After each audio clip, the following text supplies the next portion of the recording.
Hello and welcome to Two Words Wolves Pod. I am Ryan Eichten here at Target Center after Game 3, and oh man, we've had some fun live shows so far from Target Center. Only the one loss, but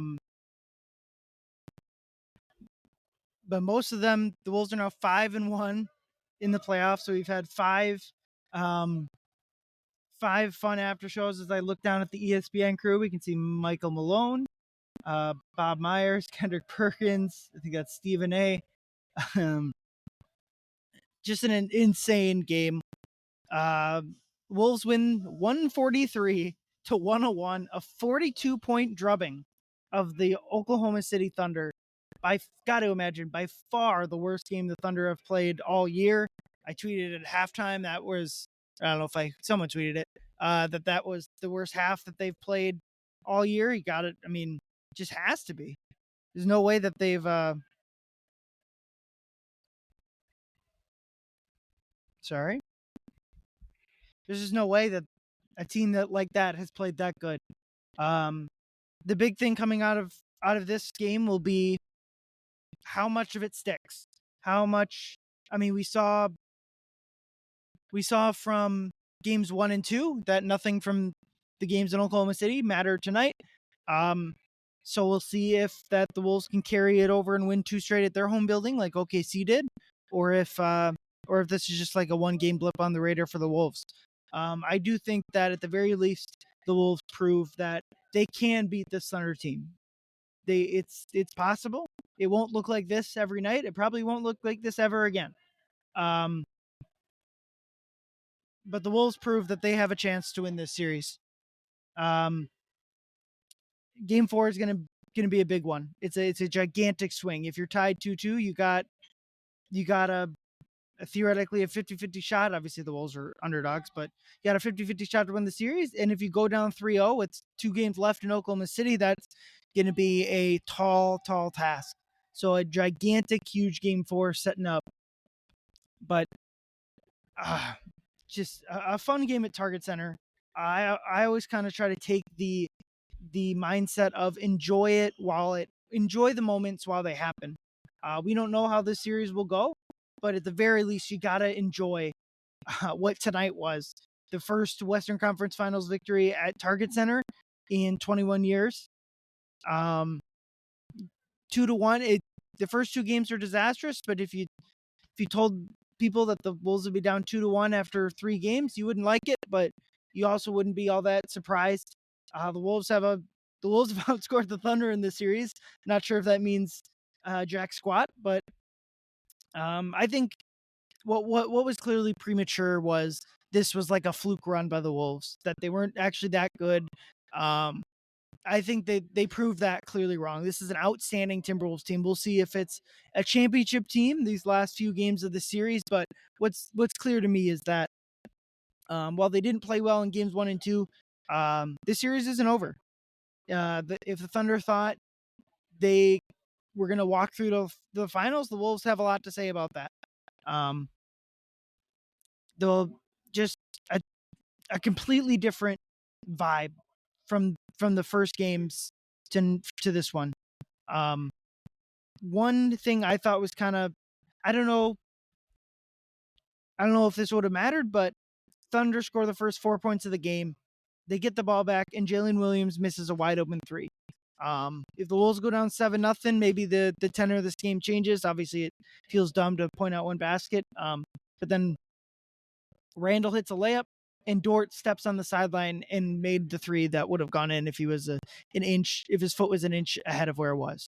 The score could have been 7-0. It could have been 7-2, but instead the Wolves immediately take the lead. So the Thunder score the first 4 points of the game, and the Wolves outscore them 34-10 the remainder of the first quarter. And it was just a beatdown from start to finish. There was a small blip in the second half. The Thunder went on a 12-2 run to open the second half to cut the Wolves lead down to 22. Anytime you use the phrase "cut down to 22," you're in a good spot, obviously. But there was, I'll admit, I did Google biggest NBA comeback, biggest playoff comebacks in Timberwolves history or in NBA history. They I believe it was 31 in the playoffs and 36 in the regular season. I got to paint the picture as Leonard Miller comes back out and starts shooting after getting some run in this game 3. Knocks down the first jumper. But yeah, I thought what was really important, not just obviously, I mean, the 42 points they scored more than the Thunder are obviously the most important, but Finch calls timeout after the lead is down to 22. Obviously, you're still gigantic favorites to win the game, but if there is any shot for the Thunder to come back in that game, it was going to be then. Finch calls timeout, and they immediately respond. Wolves score the first 7 points out of the timeout and go on a 20-4 run to more or less close the game out and take out any semblance of a comeback. I just think that's kind of important that there was no, even in like when they closed out the Warriors, there was that weird fourth quarter. But they were able to not even make it a problem. They actually it was 23-4. The Wolves went up by 41 toward the end of the period, and the lead was up to 45 before the end of the game, which eventually got down to 42. It's about, obviously the Wolves winning they were 3-point underdogs. That's obviously not all that shocking of a result, but the way they did it, I think you got to be really surprised as some Wolves fans kind of yell at the remaining Thunder crowd. There are a fair number of Thunder crowds sitting in one of the corners here, I guess, waiting for players to come out. Good for them for sticking around. Yeah, the way the Wolves won has to be like the biggest story. Again, I don't know if it'll carry over. Maybe the Thunder come back and win. I would expect a close game nonetheless in Game 4. Yeah, huge opportunity in Game 4. I'm very pumped. At the very least, we get a fun Target Center crowd. We didn't get that at all last year in the Western Conference Finals.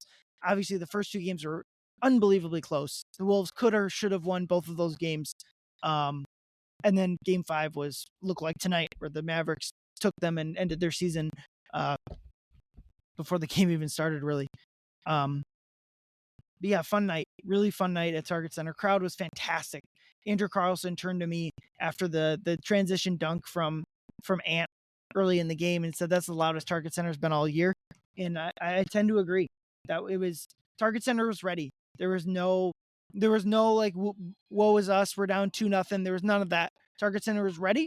And the Wolves got it done for him. Cut the Thunder series lead in half. In Monday Memorial Day, big one. Thunder still gigantic favorites to win the series. I just checked. They're minus 1,000, or Wolves are plus 1,000. Thunder are minus 650, I think, which was basically the line after the first game. So it kind of makes sense. The Wolves and Thunder split the last 2 games, and you see the series market kind of go unchanged. But let's kind of dive into some individual performances here from this game. Anthony Edwards, just truly incredible. Possibly the greatest game of his career to this point. I'm hard pressed to think of, nothing comes to mind. Obviously, he's had 40-something point playoff games. If the if the scoreboard required him to do that, I think he would have tonight. 12 of 30 points, 12 of 17 from the field, 5 of 8 from 3, only 2 free throws, hit one of them, 9 rebounds, 6 assists, yes, 4 turnovers. But he gave the Wolves everything. First time in the series, it looked like he had really started to dominate any part of the game, was able to get to the rim, hit open threes, was doing everything, was the cog of their offense, guarding solid, just one of those games. I think Andrew and I said after Game 2 that there was a pretty big gap in what we've seen from Anthony Edwards versus Shai Gilgeous-Alexander. SGA, obviously the MVP, unanimous first-team All-NBA selection. Yesterday, as Ant was given second-team All-NBA, came up a fair number of votes shy of the first team. Donovan Mitchell getting that last spot. Didn't have a huge problem with that personally. But SGA had dominated the first 2 games of the series and made it check out the chat here.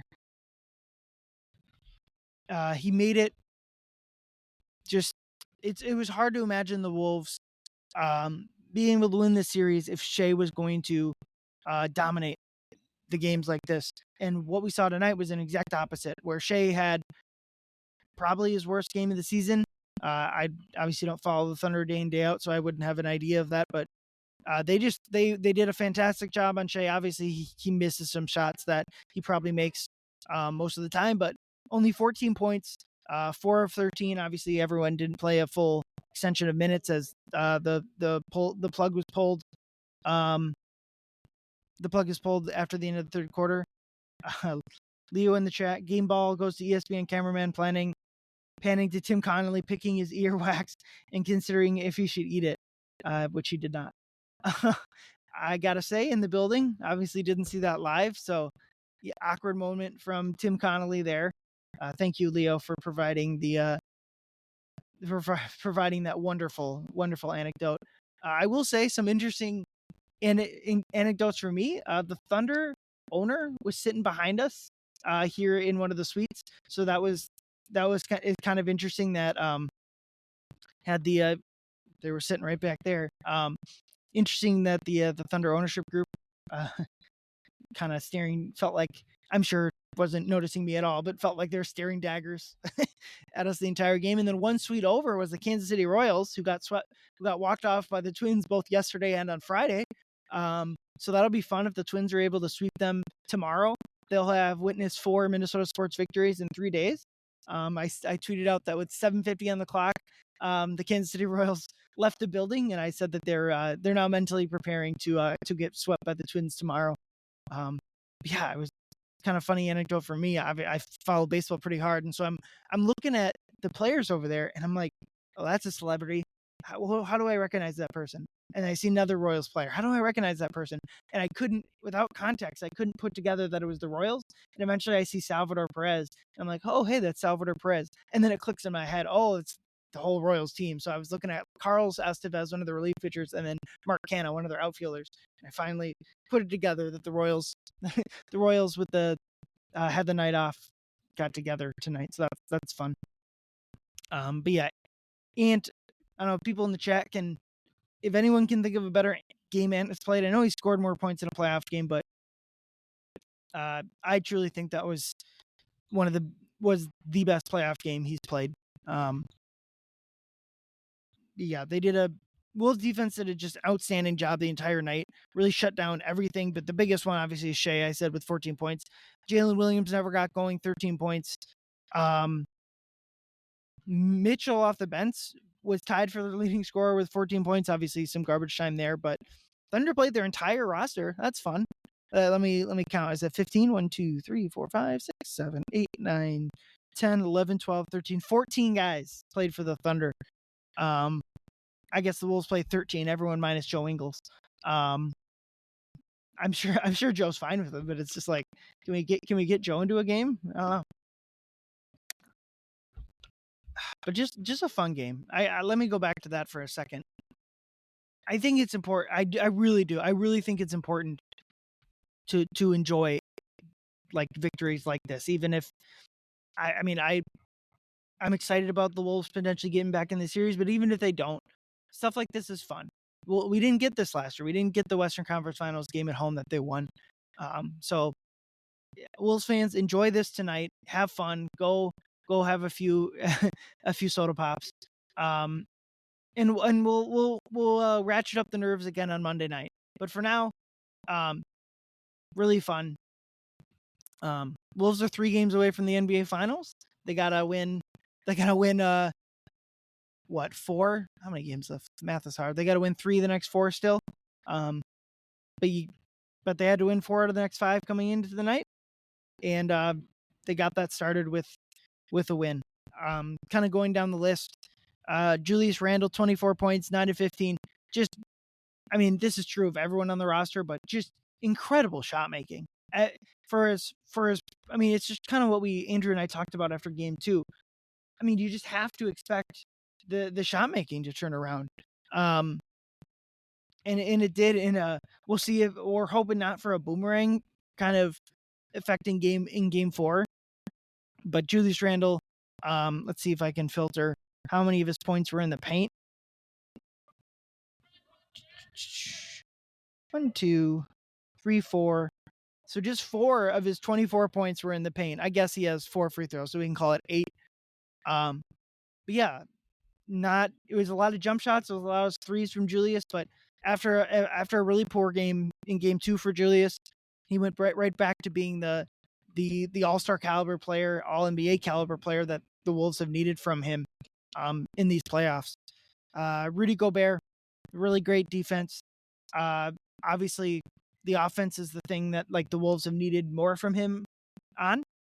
And I wouldn't say they necessarily got that tonight, but they did a good job of not causing his poor offensive game to affect them writ large, where in the first 2 games, they absolutely, to me, were struggling on offense, in part because of Rudy, and that's obviously the classic conundrum. You can't just take him off the court because you don't defend well enough.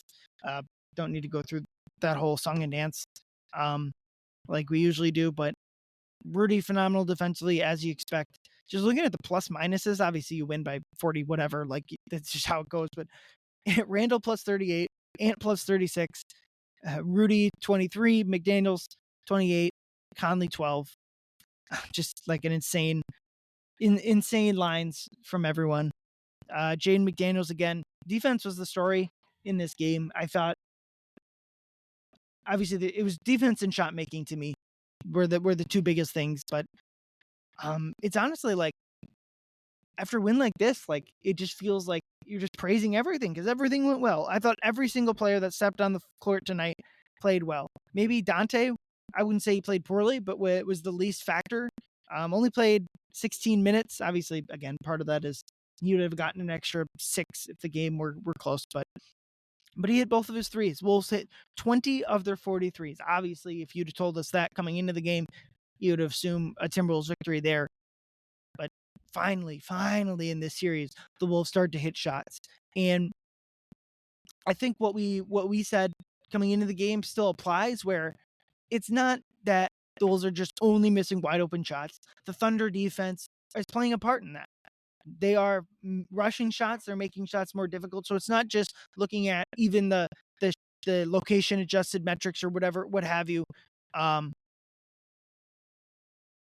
The Wolves needed to, along with better shot making, needed to generate better shots, and they very clearly did that tonight. I'm very interested in looking up at tomorrow when the full data comes out on Synergy, what like the expected shot numbers were.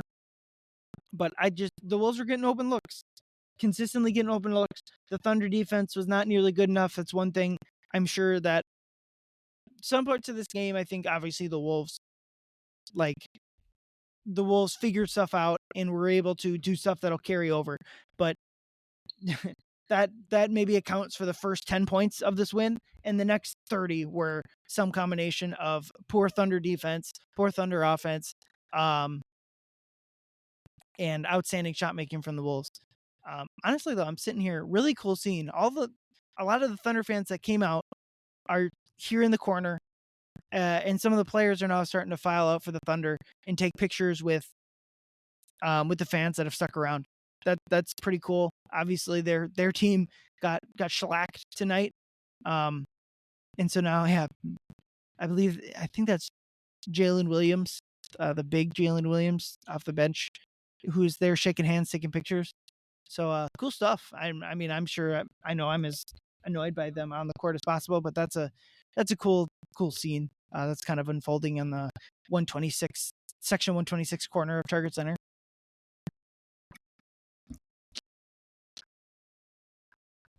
But yeah, continuing with going down the list of players here, Jaden McDaniels, 10 points, no steals, no blocks.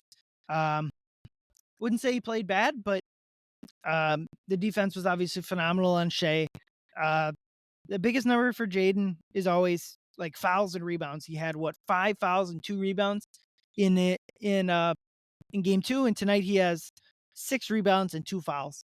I mean, those are 2 numbers that don't always correlate with success for Jaden, but I would say a large portion of the time, those are big numbers for Jaden. Mike Conley, solid game. Not much to truly break down there. 8 points or 6 points, 2 of 8. And then the bench.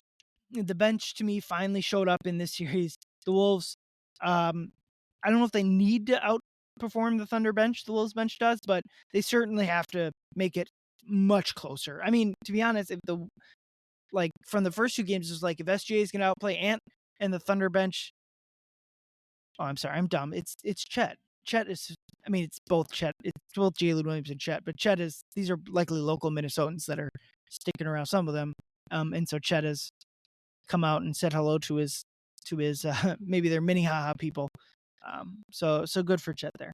But yeah, from the first 2 games, it's like if Ant isn't going to be able to rise to the level of Shea, and the Thunder bench is going to dominate the Wolves bench, like the Wolves just have very little shot to come back in this series.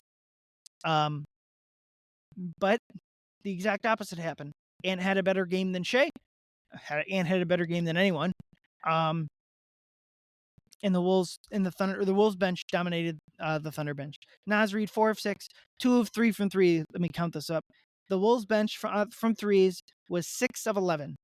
No, 6 of 9. 6 of 9. Like, that's what they need. I mean, that's obviously you'd take 4 of 9, but they need their guys to hit open shots. Naz hit 2 of his 3 threes.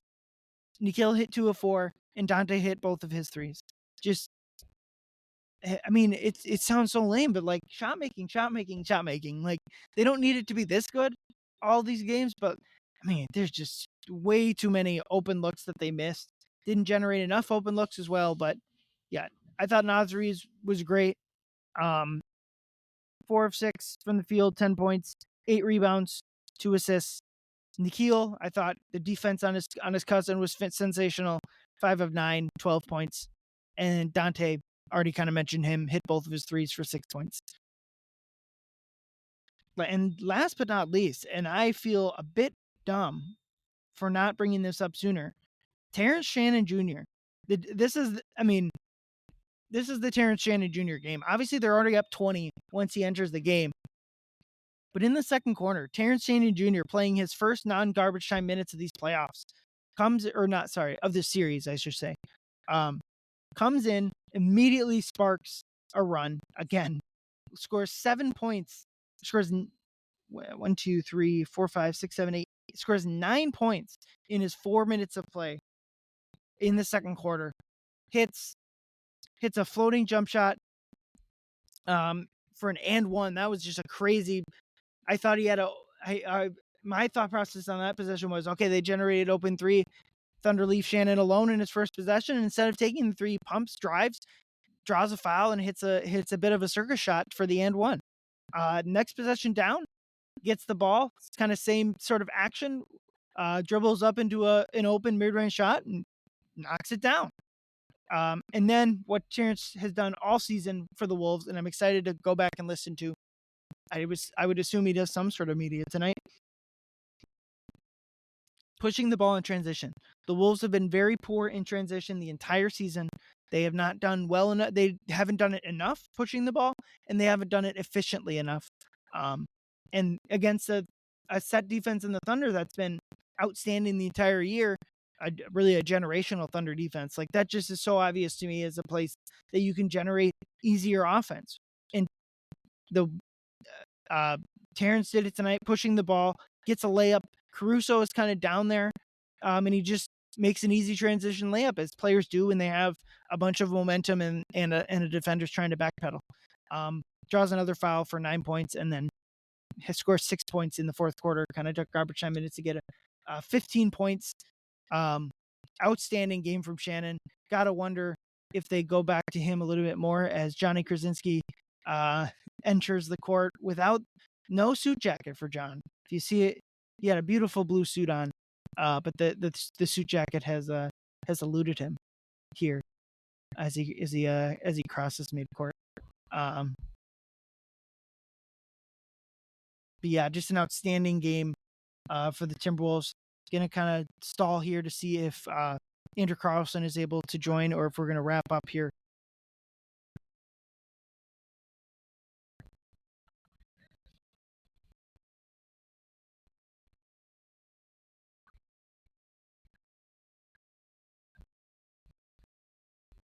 Yeah, Timberwolves 143, Thunder 101. Yeah, I know, and this is a good example of why I kind of refrained from doing any big picture thoughts after game 2, because I just thought that there was a slim one, but still a path for the Wolves to win this series. And obviously that has opened up a little bit more here. Like I said, game 4 just seems unbelievably pivotal. Goes to my theory that the even number games, at least if you set game 7 aside as its own thing, the even number games are the bigger ones. Because like game 1, you always have a chance to respond to the odd numbered games. But like if the Wolves lose game 4, they're in the series is close to over, and if they win game 4, they're right back in it 2-2. If the Wolves win game 4 and they're 2-2, I think everyone would have taken that before the series started. Certainly, if you told people they're 2-2 in the Western Conference Finals, everyone would have jumped at that at multiple points in the season. But it's an example of why I thought the Discord, they are lowering the entire scoreboard. This is wow. The big jumbotron is like 10 feet off the ground right now. Wow, that's kind of insane. I gotta, as long as we're waiting for, that's kind of cool.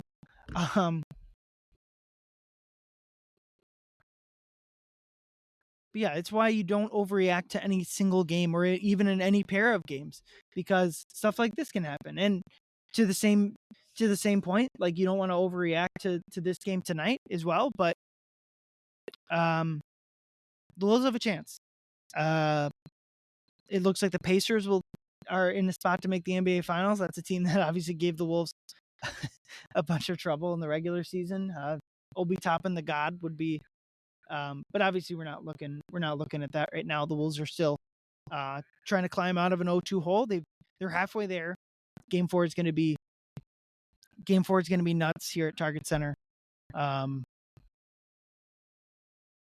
Yeah, I just think going in on Shannon a little bit more, the assumption I think will be that not all 8 of the Wolves' main 8 rotation are going to be back next year. I think it's fair to assume that someone will not be back, and obviously it's not like they're just going to re-sign 2 of those guys and call it quits. They're Kevin Durant is the obvious move that they'll try to make if it makes sense for the roster. But you gotta, I think a game like tonight just shows like they have something in Terrence Shannon Jr. I think they've known that most of the year at this point. And then obviously you have Jalen Clark, and 2 guys that I just think you have to have confidence in, can step into whatever role you need them to next year. And then obviously Rob Dillingham, you spent a good amount of draft capital on him.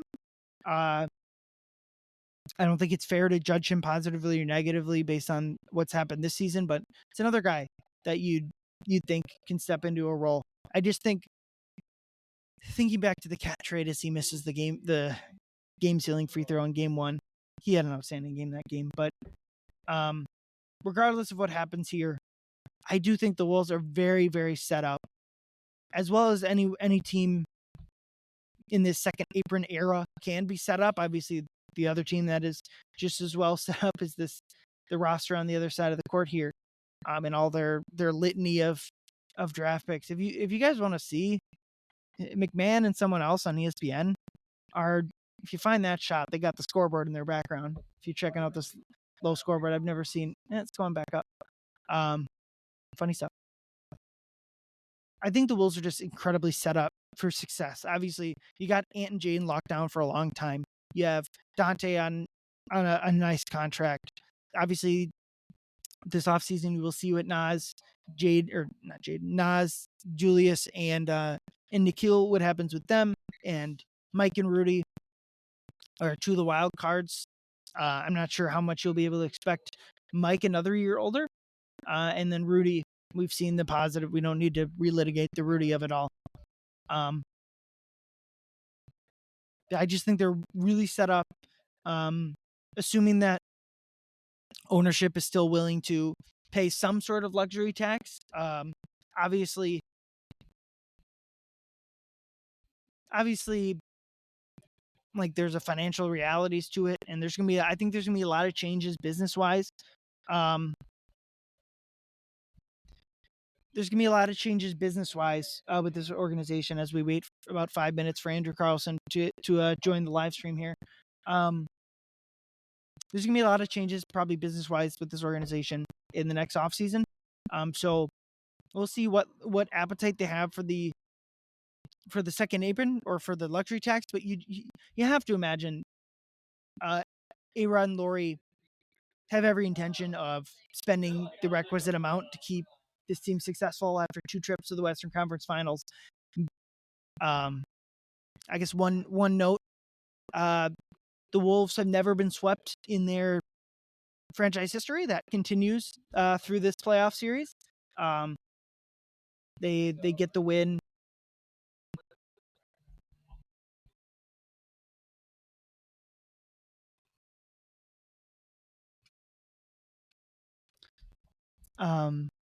They get the win to avoid the sweep at least. Obviously, we're waiting on, or we'll see how the rest of the series goes.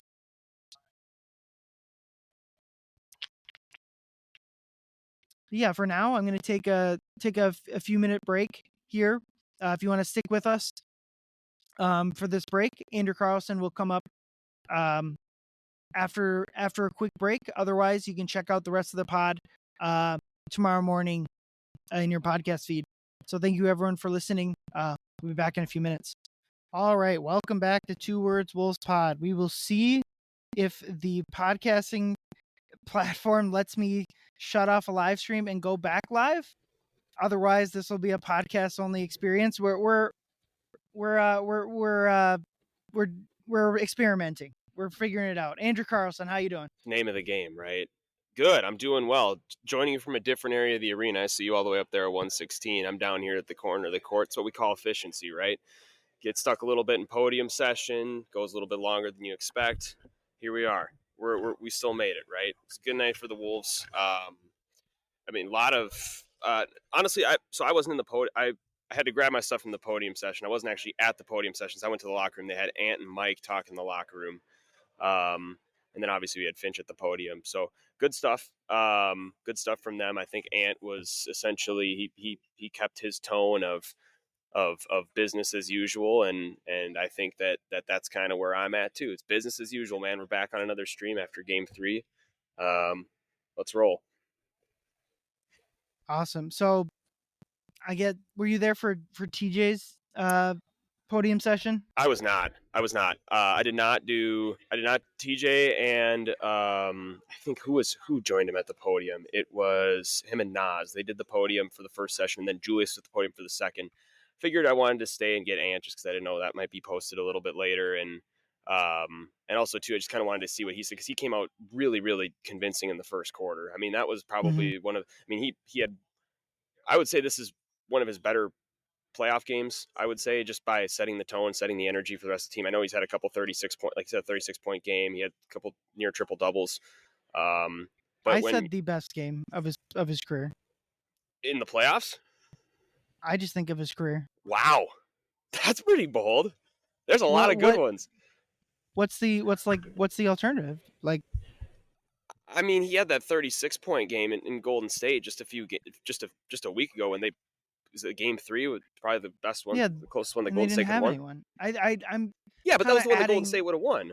Like if they would have taken one and kind of maybe tried to flip the series a little bit, that was going to be the one that they take in the Bay, and Ant had 36. I just think, given the opposing defense, given the stakes of the game, it's not an elimination game, but it is. Okay.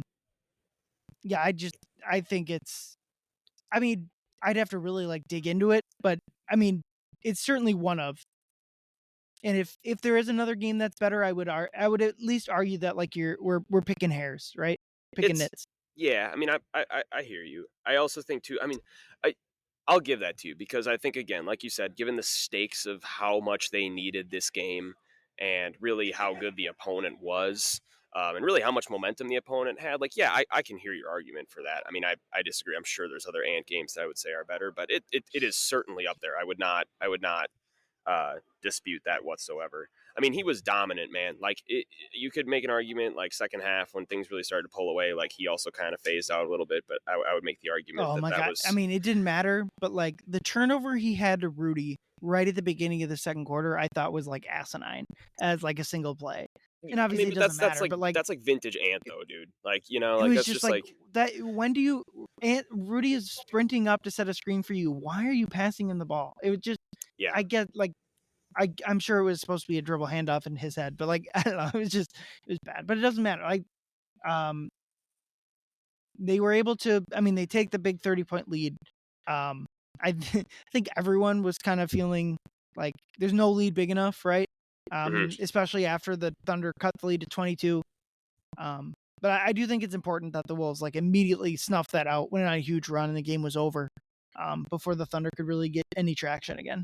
And about I asked that to Chris Finch about the timeout that he took in that third quarter when the Thunder came out on that 10-2 run. It was actually pretty funny because right after I asked it, the TV came on at full volume and there was nothing really anybody could do about it. And so, in the spirit of asking a question of refocusing after halftime, Finch forgot the question and we had to refocus after the TV started blaring in the podium room. It's pretty funny. Um, but Finch didn't necessarily talk as much about like what he said, but he just Mhm. emphasized that he saw themes of previous games of like losing focus when you're up 30 points. And that he pointed out the games against Memphis where Oklahoma City like kind of vaporized some of the leads that were had against them. And he's like, this is a team that can do that. Like we can't like this is a team that if you play with your food, like you're going to get come back on. You're going to lose or you're going to make a game much more entertaining than it should be. I mean, I'm paraphrasing, but it's essentially what he said. Just emphasizing the importance of against a team like this, you can't mess around. And he saw a little bit of that coming out of halftime, but obviously like we talked about it when we were up there. It's like you let up a 10-2 run, things don't look great, but then they come right back with 20-4 and essentially put the game away. Yeah. The game it reminded me of was Game 6 against Denver, Mm-hmm. where Denver wins 3 straight in that series, including 2 at Target Center. It feels, and then Jokic has like a generational Game 5, like just as good of a single game as anyone's ever played, maybe. And it just kind of felt over. And I've been talking about like we don't know how much tonight will carry over the rest of the series or Game 4. Maybe for all we know, the Game 4 will look like the first 2 did, and we'll kind of be right back where we were before the game started. But I do think that, I mean, they're back in the series. They really are. Yep. And this is a game where it's going to be talked about for every single storyline that's put out, whether it's tonight or tomorrow. Is you took the momentum back. You took a series where they had their foot on your throat, and you took it, and it was the call. Someone called the police, but not for me. Game, and I think that. Monday's going to be a dogfight, man. I mean, this is a wake up call for Oklahoma City too, for a team Mhm. that's up 2-1 now. I mean, they got their ass kicked tonight. And Yeah, if this isn't a wake up call, I don't know what is. And I would expect Monday to be an absolute slobber knocker. yeah. Dagnall said before the game, like, we know we're going to get the Wolves' best shot tonight.